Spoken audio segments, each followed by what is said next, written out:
들으셨겠지만 뭐 명박산성은 안 되고 뭐 재인산성은 되는 거냐 이런 이제 불만 목소리가 있습니다. 명박산성의 경우에는 국민 생명이 상당히 받는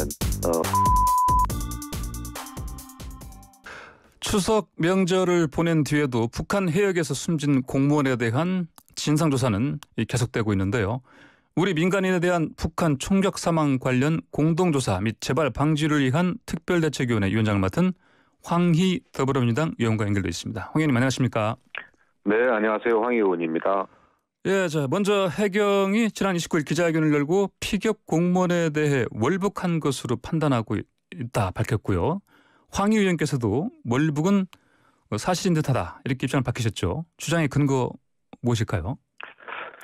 네, 그 해경이 중간 수사를 얼마 전에 발표했죠. 예. 연휴 전에. 네. 그때 보면은 이제 총 5가지인데 구명조끼 입은 점, 그다음에 부유물에 몸을 의탁한 점, 그다음에 신발을 가지런히 놨다.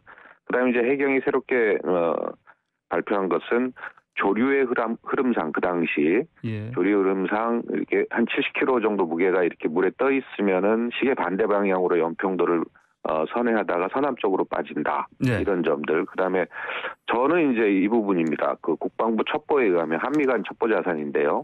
국방부 첩보에 의하면 월북 정황이 좀 선명하게 나온다. 이 부분에 대해서 주장의 근거로 삼고 있고요.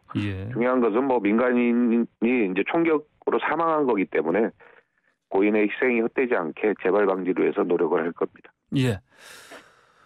북한의 시신 훼손 여부에 대해서도 우리 측에 들어온 첩보 내용과 김정은 국무위원장이 보내온 내용이 상충됐습니다. 그 일주일간 김정은 위원장이 침묵한 상황에서 양측의 협력 공동조사 이게 이루어질 수 있을까요? 네, 이 재발 방지를 위해서는 제일 중요한 게 사실을 투명하게 규명하는 게 제일 중요합니다.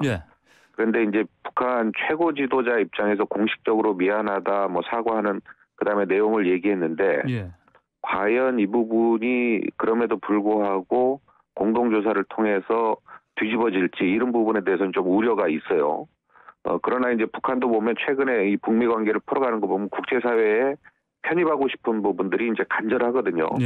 그래서 아마 북측도 이 사건의 풀이 과정을 세계가 지켜본다는 것을 직시해야 되고 조금 더 책임 있고 진정성 있는 신뢰가는 그런 자세가 필요하다고 봅니다. 네, 책임 있고 진정성이 있는 자세. 그런 말씀하시면 그러면 결국 공동조사 이루어질 수 있는 그런 가능성 높아지는 걸로 볼 수 있겠습니까? 반드시 해야 되지만 북한 최고 지도자의 주장이 뒤집어질 수도 있는 상황에서 이걸 받아들일까라는 우려는 있습니다. 네.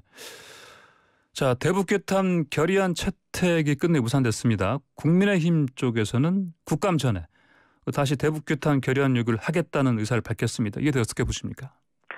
네, 이미 국방위 차원에서 결의안은 발표한 적이 있습니다.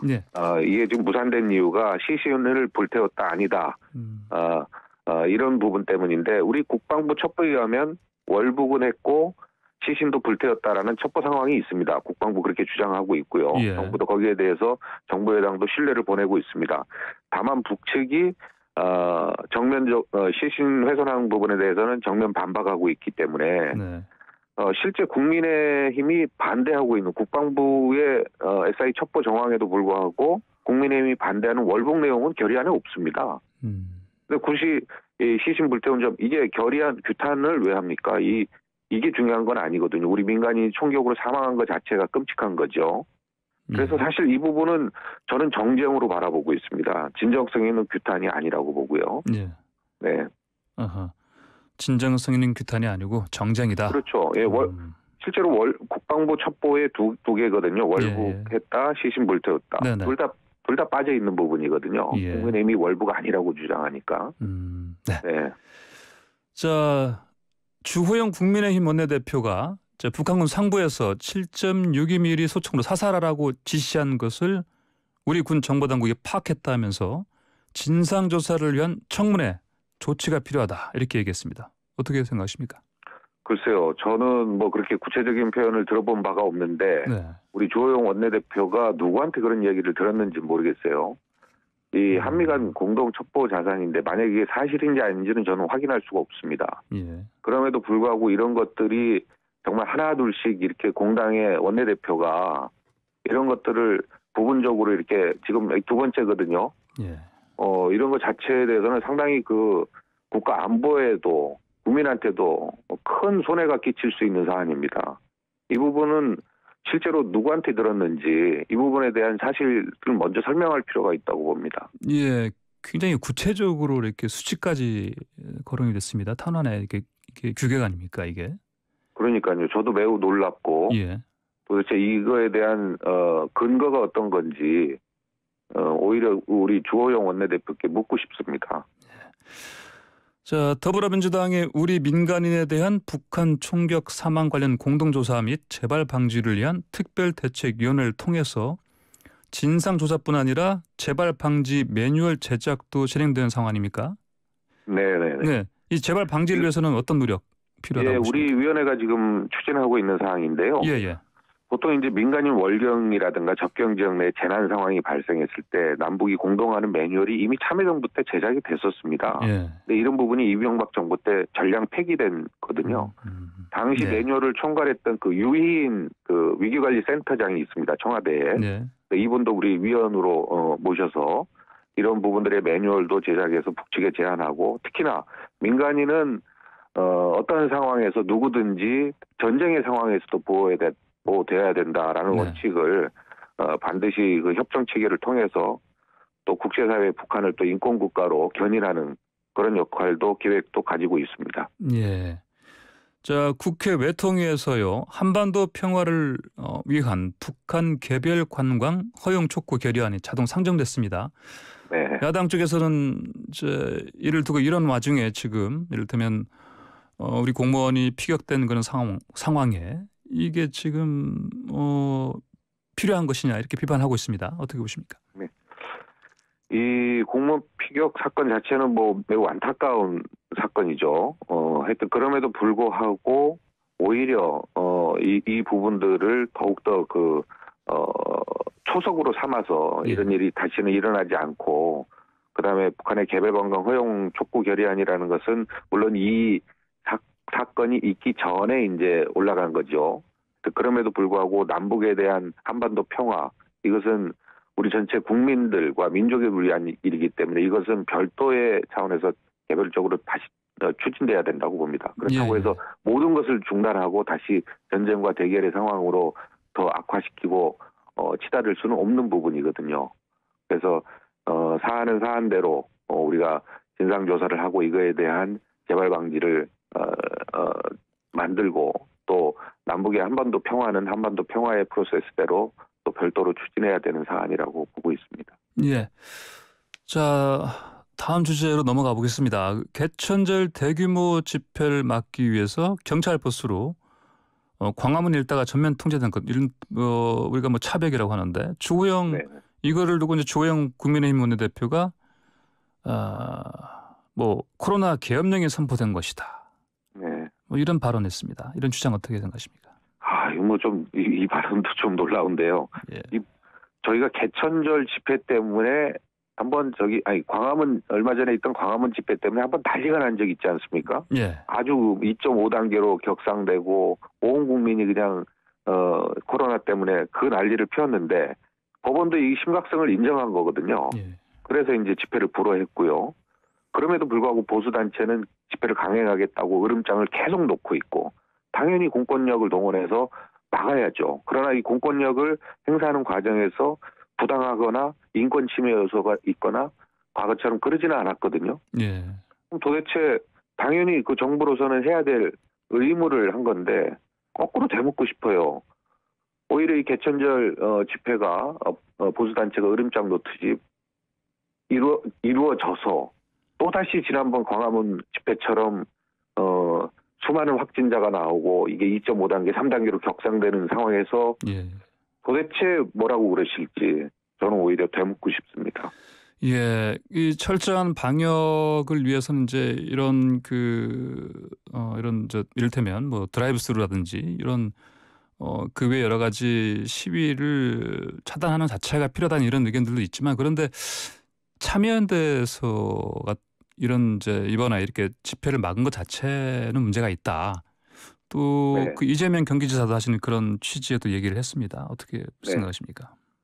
집회만 가지고는 막냐 안 막냐 이렇게 얘기하면 그럴 수 있죠. 그러나 얼마 전 있었던 얼마 전 있었던 광화문 집회에서 정말 국민의 생명과 안전이 그렇게 위협받는 상황에서 저는 정부가 또다시 이 일이 일어나면 또 반복돼야 된다고 보고요.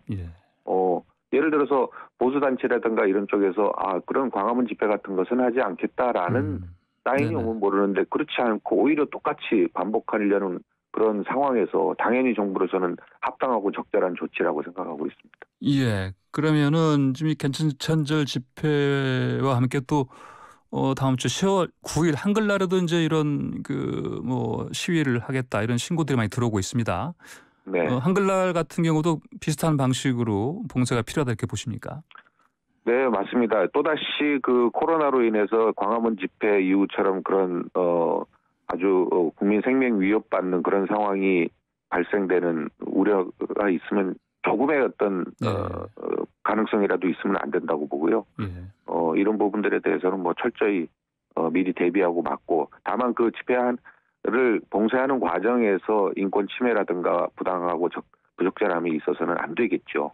그것은 정부가 더욱더 신중하게 노력을 기울여야 될 부분입니다. 예, 뭐 심지어 이런 식으로 표현하는 그 비판도 있습니다. 들으셨겠지만 뭐 명박산성은 안 되고 뭐 재인산성은 되는 거냐 이런 이제 불만 목소리가 있습니다. 네. 이런 의견은 어떻게? 뭐 당연히 그 둘의 차이가 있는 거죠.